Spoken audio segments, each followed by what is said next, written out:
Hello students, welcome to study academics and training institute. तो इसके पहले के टॉपिक में हम लोगों ने फ्रिक्शन के बारे में डिस्कशन किया हुआ है। अब हम लोग फ्रिक्शन में आगे बढ़ के अपने टाइप्स ऑफ फ्रिक्शन और फ्रिक्शन को कैसे इंक्रीज करें उसके बारे में पढ़ेंगे। तो पहला चीज़ है हाउ वी इंक्रीज फ्रिक्शन। तो हम लोग फ्रिक्शन को कैसे बढ़ाएं इसके बारे में समझना है। तो हम लोग इसको कैसे कर सकते हैं, जैसे कि दो ऑब्जेक्ट्स हैं, ठीक है। Pressing the surfaces together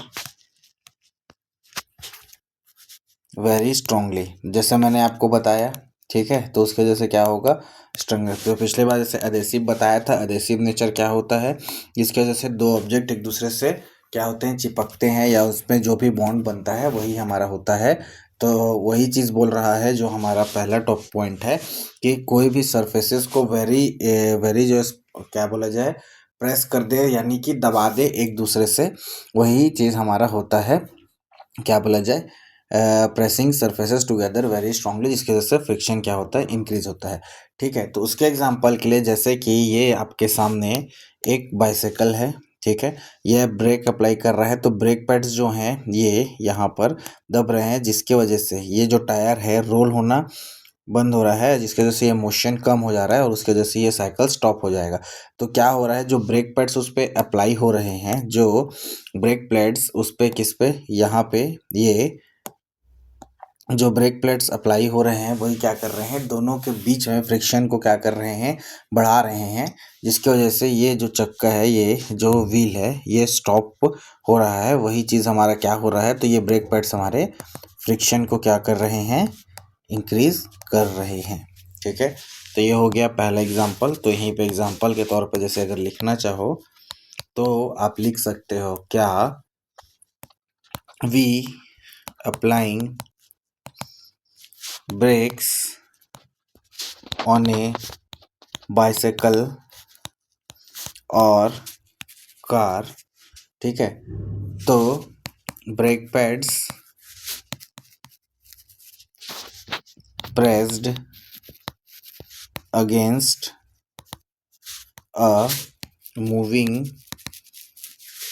part of wheel, ठीक है। तो ब्रेक पैड्स क्या है, आपके मूविंग पार्ट ऑफ व्हील की तरफ क्या करते हैं, ब्रेक प्रेस्ड क्या होता है, ब्रेक पैड जो होते हैं, ब्रेक प्रेस्ड प्रेस होते हैं मूविंग व्हीकल के पार्ट्स। तो यह क्या करते हैं, which leads to increase friction. तो वही जो ब्रेक पैड हैं वो फ्रिक्शन को क्या करते हैं, इंक्रीज करते हैं। तो पहला पॉइंट यहाँ पे हमारा कंप्लीट होता है।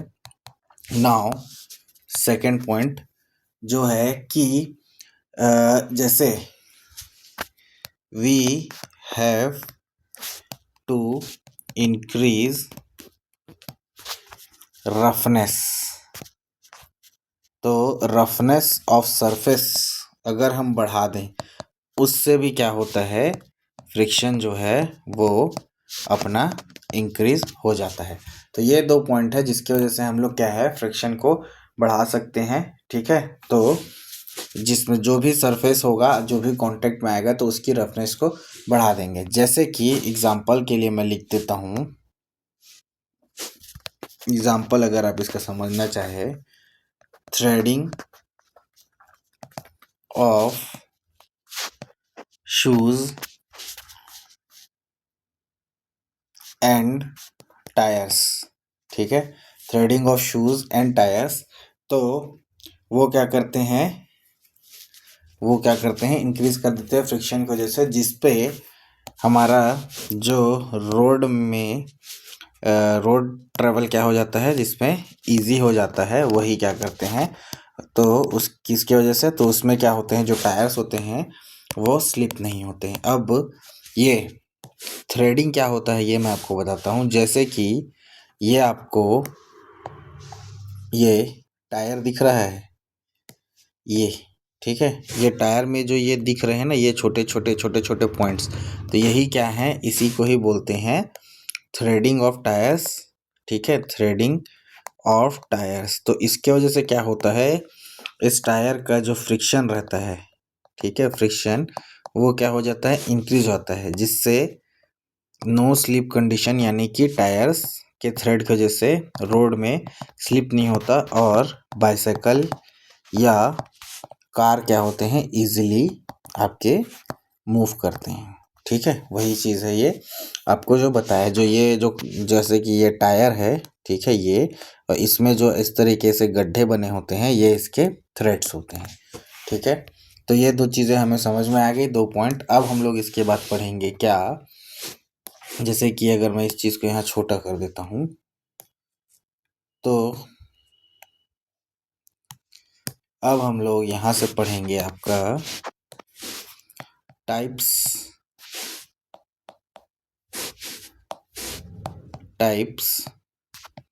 ऑफ फ्रिक्शन, जो कि क्या क्या होते हैं, जो मैं पढ़ाऊँगा।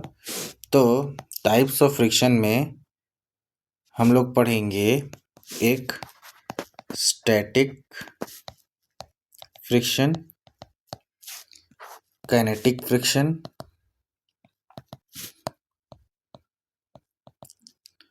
ठीक है, नेक्स्ट स्लाइडिंग फ्रिक्शन, रोलिंग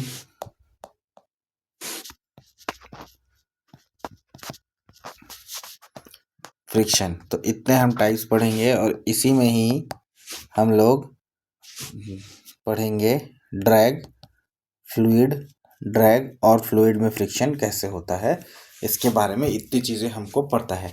तो चलिए सबसे पहले हम लोग स्टार्ट करते हैं अपना स्टैटिक फ्रिक्शन से। तो यहाँ पे हमारा हो जाएगा पहला topic, that is static friction. ठीक है, तो हम लोग पढ़ेंगे किसके बारे में, स्टैटिक फ्रिक्शन के बारे में। तो सबसे पहले स्टैटिक फ्रिक्शन के बारे में लिख लेते हैं।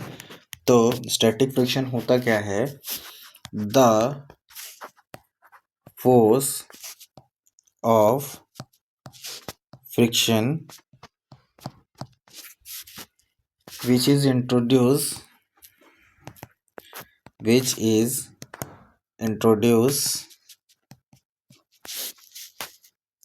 when there is no relative motion. तो ये कब आता है, जब उसमें कोई रिलेटिव मोशन नहीं होता, वही हमारा क्या होता है, static friction. Second, static friction जो है वो static friction is self applied होता है। ठीक है, अब ये सेल्फ अप्लाइड का एग्जांपल आप समझोगे, जैसे ये सोफ़ा है, ठीक है, इस पे आप बैठे, आप उठे तो कुशन कुछ तरफ से अंदर गया, फिर वो अपने आप सेल्फ एडजस्ट होके बाहर आके अपने इस पोजीशन यानी इस पोजीशन में आ जाता है। तो वही चीज़ बोलता है static friction is self applied नहीं होता, सेल्फ क्या होता है अपना, सेल्फ एडजस्टिंग होता है, सॉरी, सेल्फ एडजस्टिंग। तो वो अपने से एडजस्ट हो जाता है। ठीक है, जब तक उस पर कोई फोर्स अप्लाई नहीं होता, रिलेटिव मोशन नहीं होता, तब तक हमारा स्टैटिक फ्रिक्शन आता है। और स्टैटिक फ्रिक्शन हमारा maximum static friction is maximum when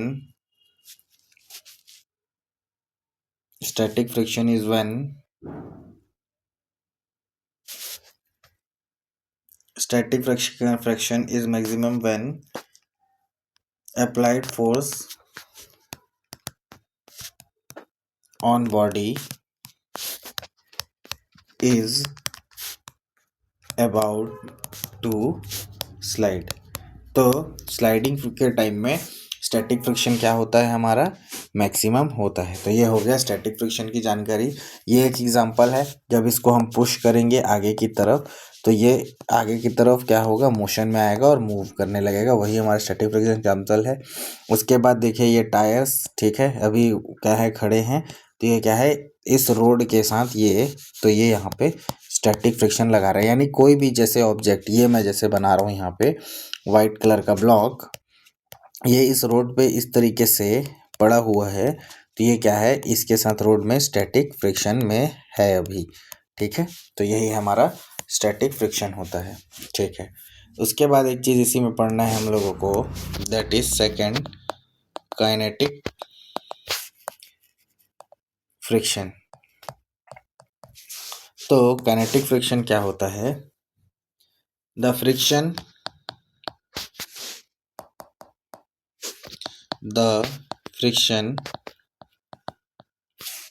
which acts when body slides over surface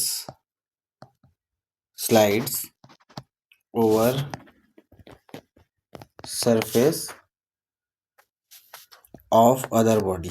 ठीक है, of other body is called kinetic friction. तो अब जैसे कि यहाँ पे ही हम लोग एग्जांपल देख लेते हैं। अगर ये कार जो है, ठीक है, ये कार के जो व्हील हैं ये इस रोड पे ट्रेवल करेंगे आगे की तरफ। ठीक है, तो ये कार जो इस बॉडी के साथ, ठीक है, ये रोड के साथ, रोड और कार के साथ जब ये मूव करेंगे, ठीक है, तो यही हमारा क्या है, एक दूसरे के साथ मिलके ये काइनेटिक फ्रिक्शन बनाएंगे। इसीलिए हम लोग बोलते हैं कि फ्रिक्शन जो क्या होगा, body slides over surface. Body जैसे कि यहाँ पे ये मेरा ब्लॉक है, ठीक है, ये, और इसको मैं स्लाइड करूँगा इस तरफ, तो ये बॉडी इसके ऊपर स्लाइड होगा यहाँ आगे की तरफ। ठीक है, वही हमारा क्या है, काइनेटिक फ्रिक्शन जनरेट करेगा, वही हमारा काइनेटिक फ्रिक्शन होगा। ठीक है, तो काइनेटिक फ्रिक्शन के कुछ important points. First, kinetic friction is less than limiting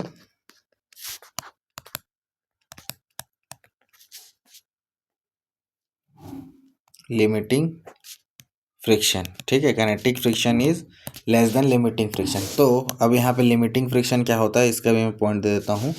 ठीक है, तो लिमिटिंग फ्रिक्शन होता है, क्या होता है, मैक्सिमम वैल्यू, जो maximum value of static friction, तो जो स्टैटिक फ्रिक्शन का मैक्सिमम वैल्यू होता है वही हमारा लिमिटिंग फ्रिक्शन होता है। तो लेकिन इसमें पॉइंट ये है कि जो काइनेटिक फ्रिक्शन है वो लेस देन क्या होता है, लिमिटिंग फ्रिक्शन। मतलब kinetic friction is less than limiting friction.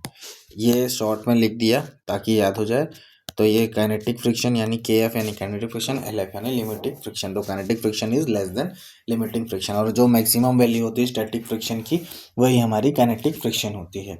ठीक है, सेकेंड इसमें point, kinetic friction is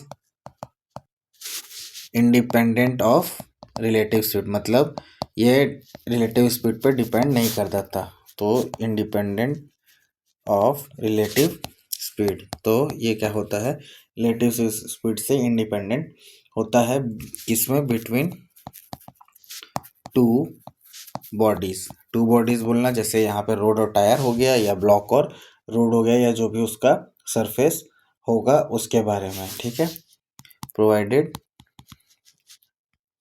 speed is small.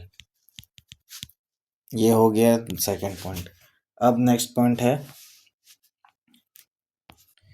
यहाँ पे पेजेस खत्म हो गए क्या? तो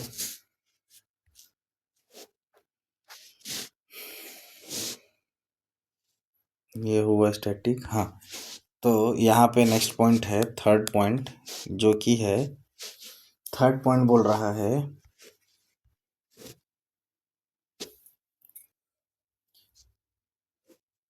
friction depends upon nature of contact of surfaces. ठीक है, तो फ्रिक्शन जो है डिपेंड करता है नेचर ऑफ कॉन्टैक्ट, और नेचर ऑफ कॉन्टैक्ट में क्या आएगा, यहाँ दो चीज़, कि वो रफ है या स्मूथ, रफ सरफेस है या स्मूथ सरफेस है। तो यही हमारा क्या है, नेचर ऑफ कांटेक्ट।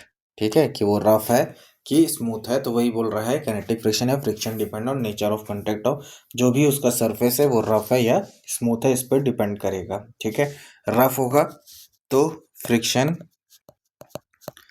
ज़्यादा होगा और स्मूथ में कम होगा। ठीक है, उसके बाद ठीक है, तो इतना पॉइंट काफ़ी है। ठीक है, तो ये हो गया काइनेटिक फ्रिक्शन के बारे में। अब नेक्स्ट हम लोग आ जाते हैं, अपना नेक्स्ट जो टॉपिक है वो है क्या, आपका स्लाइडिंग फ्रिक्शन। ठीक है, तो स्लाइडिंग फ्रिक्शन के बारे में समझ लेते हैं। टॉपिक यहाँ पे लिखा है, मैं इसका डेफिनेशन फटाफट लिख के आपको समझा देता हूँ। तो the frictional force which opposes the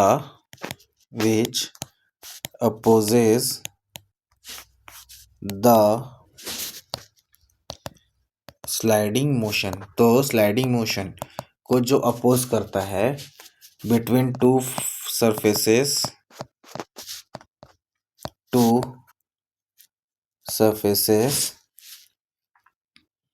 that are in contact, तो जो भी दो सरफेस कांटेक्ट में होंगे। ठीक है, और स्लाइडिंग फ्रिक्शन क्या होता है, इसका एक और main point, sliding friction is generally smaller than static friction. तो स्लाइडिंग फ्रिक्शन जो होता है वो स्टैटिक फ्रिक्शन से छोटा होता है। स्टैटिक फ्रिक्शन क्या है मैंने आपको बताया है। तो जैसे कि ये पूरा का पूरा एक आपका प्रोसेस है। ठीक है, फोर्स लगा यहाँ से आगे की तरफ, ये जो भी काट है, ठीक है, ये काट आपको जो दिख रहा है ये काट है, इस पर फोर्स लगा तो ये आगे की ओर स्लाइड करेगा, इस तरफ मोशन में आएगा। ठीक है, तो इस तरफ क्या बोला जाए, आपका मोशन में आएगा, दैट इज स्लाइडिंग मोशन। ठीक है, तो ये इस तरफ मोशन यानी ये राइट की तरफ मूव करेगा, और ये जो दोनों के बीच में ये जो मैं बना रहा हूँ ये कांटेक्ट होगा, ये इसका फ्रिक्शन होगा। तो यही हमारा क्या है, स्लाइडिंग फ्रिक्शन। यानी स्लाइडिंग फ्रिक्शन में स्लाइडिंग मोशन आगे की तरफ मूव करने लगेगा और फ्रिक्शन नीचे जो सरफेस रहेगा उस पर लगेगा। तो वही चीज़ यहाँ पे लिखा है, जैसे देखिए समझने के लिए, the friction force which opposes the sliding motion. तो स्लाइडिंग मोशन को अपोज कौन करेगा, पीछे की तरफ ये। तो जो स्लाइडिंग मोशन को अपोज करेगा, जो स्लाइडिंग मोशन को अपोज करेगा बिटवीन टू सरफेसेस, वही हमारा स्लाइडिंग फ्रिक्शन होगा। और स्लाइडिंग फ्रिक्शन जो है स्टैटिक फ्रिक्शन से छोटा होता है। ठीक है, तो यही चीज़ है, बस ये अपना स्लाइडिंग फ्रिक्शन इतना ही है, उसका डेफिनेशन ध्यान रखिएगा और समझ लीजिएगा। नेक्स्ट हेडिंग है जो कि ये है हमारा रोलिंग फ्रिक्शन। अब रोलिंग फ्रिक्शन क्या होता है, तो the kind of friction, the kind of friction acts when a body rolls over the surface of another body। means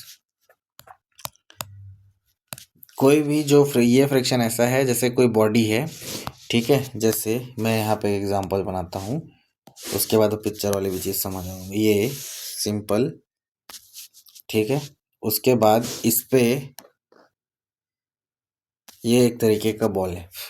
ठीक है, इसको ऊपर से हमने छोड़ा तो ये इस तरफ नीचे की तरफ मूव करेगा, तो ये क्या करेगा, ये पूरा का पूरा इस तरीके से रोल ओवर होगा। ठीक है, जो एरो के हिसाब से, तो ये घूमते घूमते घूमते इस पोजीशन पे आ जाएगा, डिसलोकेट थोड़ी होगा, ये इस पोजीशन पे आ जाएगा, और ये हमारा जो है एक तरीके से ग्राउंड सरफेस है। ठीक है, ये इस तरफ मोशन में आएगा, यानी राइट की तरफ आपका ये इस तरीके से मोशन में जाएगा, ठीक है। उसके बाद एक पॉइंट पे जाके अपने हिसाब से रेस्ट हो जाएगा। हम लोगों को उतना दूर नहीं जाना है, मैं समझाने के लिए बता रहा हूँ। तो ये इस पोजीशन पे आने गया, यानी ए वही चीज़ है, यहाँ आया फिर यहाँ आया, तो ये क्या हुआ, ये पूरा का पूरा रोल ओवर होते हुए आया, यानी ये अपने उस पर घूमते। तो यही जो है, जो इस बॉडी के साथ रोल ओवर हो रहा है, इस तरीके से घूम रहा है, ठीक है, ये ऐसे, ठीक है। तो ये क्या हो रहा है, बॉडी के साथ घूम रहा है, वही हमारा रोलिंग फ्रिक्शन है। वही चीज़ लिखा है, kind of friction body rolls over the another body, तो इस बॉडी के ऊपर रोल हो रहा है, ठीक है। वैसे ही ये बॉलिंग क्या होगा, ये इस तरफ अपना मूव करेगा, ठीक है, और इस बॉल को हिट करे, तो ये पूरा का पूरा इस तरीके से रोल होते हुए इसमें जाएगा, तो वही हमारा क्या है, रोलिंग फ्रिक्शन है। ये भी चीज़ हो गई। अब जो हम लोगों को पढ़ना है नेक्स्ट जो है, वो है फ्लूइड फ्रिक्शन। ये है फ्लूइड फ्रिक्शन। तो फ्लूइड फ्रिक्शन में सबसे ज़्यादा जो मेन रोल प्ले करता है वो है ड्रैग। हम उस ड्रैग के बारे में पढ़ेंगे। तो air, water and other fluid जो होते हैं उसमें क्या होता है, एक्सर्ट होता है, यानी उसमें फ्रिक्शनल फोर्स लगता है, जो क्या होता है, ड्रैग, जो drag on objects moving through them. तो जो ऑब्जेक्ट्स मूव करता है, ठीक है, उसमें क्या होता है, ड्रैग आता है। ये नहीं आएगा इसमें समझ, तो ये, तो इनमें क्या होता है कि आपका ड्रैग आता है, ठीक है। यही ड्रैग को हम लोग फ्रिक्शनल फोर्स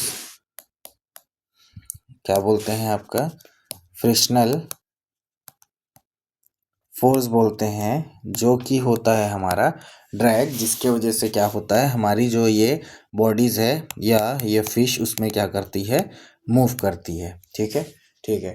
तो इस फ्रिक्शनल फोर्स इसमें क्या होता है, ये वाले फ्रिक्शनल फोर्स में, frictional force depends on an object of speed, size और नेचर ऑफ फ्लूइड। तो नेचर ऑफ फ्लूइड, तो ये जो है फ्रिक्शनल फोर्स, ये क्या क्या पर डिपेंड करता है, आपका शेप, स्पीड, साइज, नेचर और शेप पे भी अपना करता है। एक चीज़ और होगा इसमें, यहाँ पे लिख देता हूँ शेप। तो ये सारी चीज़ों पे डिपेंड करता है। तो आपको पीछे पूछेगा कि फ्रिक्शनल फोर्स किस पे डिपेंड करता है, तो वो करेगा आपका डिपेंड स्पीड पे, शेप, ऑब्जेक्ट का शेप कैसा है, साइज कैसा है और नेचर कैसा है। नेचर मतलब नेचर ऑफ फ्लूइड कैसा है, ठीक है। तो इस चीज़ों के बारे में वो पूछेगा। जैसे स्पेशल शेप्स जो होते हैं, स्पेशल शेप्स, किसके स्पेशल शेप्स, जैसे स्पेशल शेप किसका हो गया, बर्ड का या फिश का, ठीक है, बर्ड का या फिश का यह होता है। तो ये क्या करते हैं, ये क्या करते हैं कि मिनिमाइज करते हैं, क्या चीज़, आपका एनर्जी लॉस। जो एनर्जी लॉस होता है किससे, जब वो एयर या वाटर पे करते हैं, तो ये क्या करते हैं, जो इनके शेप्स बने होते हैं, ठीक है, तो इन शेप में क्या होता है कि वो अपना एनर्जी मिनिमाइज करते हैं, जो किस दौरान, ड्रैग के दौरान होता है एनर्जी लॉस, तो उस एनर्जी लॉस को मिनिमाइज कर देते हैं, ठीक है। जिसमें और कुछ हैं, जैसे कुछ अपने व्हीकल्स हो गए, ठीक है, जिसमें क्या हो गया, एरोप्लेन्स, एरोप्लेन्स का भी स्पेशल शेप होता है, ठीक है।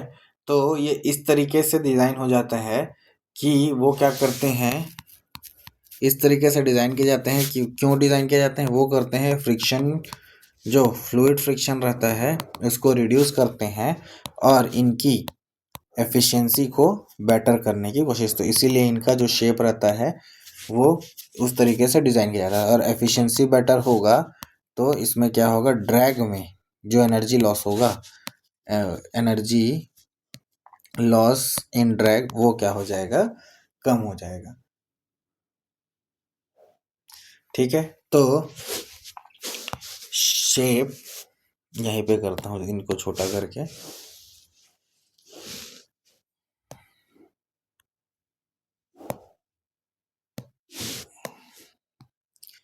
तो एक चीज़ यहाँ पे लिखने के लिए है last, shapes of aeroplane, boats, fishes and birds. तो इनकी शेप कैसे होती हैं? वो शेप होता है स्ट्रीमलाइन शेप, ठीक है। तो स्ट्रीमलाइन शेप, ठीक है ना, आपने एरोप्लेन वगैरह तो देखा होगा जैसे स्ट्रीमलाइन शेप, ठीक है। तो जैसे कि ये वाटर है, ठीक है, और इस पे हमने ये बोट बनाया, तो ये जो बोट का शेप हुआ ये हो गया, ठीक है, एरोप्लेन का शेप जैसे, ठीक है। ये तो जो ये इनका एरोप्लेन का शेप हो गया, तो यही शेप को हम लोग स्ट्रीमलाइन शेप बोलते हैं, ठीक है। जैसे कि ये एक तरीके का आप एरोप्लेन समझ लीजिए, मैंने समझने के लिए बनाया। तो ये क्या होते हैं आपके, एक तरीके के स्ट्रीमलाइन शेप होते हैं जो क्या करते हैं, तो स्ट्रीमलाइन शेप तो बना दिए, क्यों, तो ये क्या करते हैं, रिड्यूस करते हैं फ्रिक्शन